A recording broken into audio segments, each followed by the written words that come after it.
Hi అండి, నేను అమ్మవారికి అయితే గాజుల మాల తయారు చేస్తాను. ఇవ్వండి, ఇట్లా దారం కొంచెం దుడ్డు దారం తీసుకొని కొంచెం పసుపు రాసుకోవాలి. పసుపు రాసుకున్నాక కొంచెం దారం మనం లాస్ట్ కొంచెం ఎక్కువ వదులుకోవాలి. కొంచెం లాస్ట్ దానికి ఫస్ట్ దానికి 3 వేసుకుంటే సరిపోతుంది. దాని తర్వాత ఒక్కొక్కటిగా ఈ విధంగా మనం తీసుకొని ఇవ్వండి ఇట్లా దగ్గర ఇట్లా చుట్టుకుంటే సరిపోతుంది.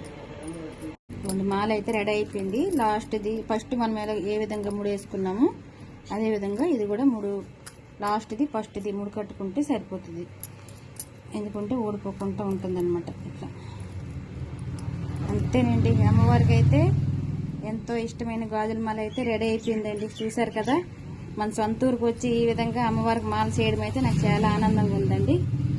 అమ్మవారికి అయితే ఫస్ట్ టైం ఈ గాజుల మాల ఈ విధంగా తయారు చేశాను. ఆంధ్రాకి వచ్చాము. ఇక్కడ ఆంధ్రాలోన మనకి కొడమకలమ్మ అమ్మవారి పండుగ, ఈ రోజు దసరా పండుగ. ఈ విధంగా అయితే ఫస్ట్ టైం ఈ మాల వెళ్ళాను.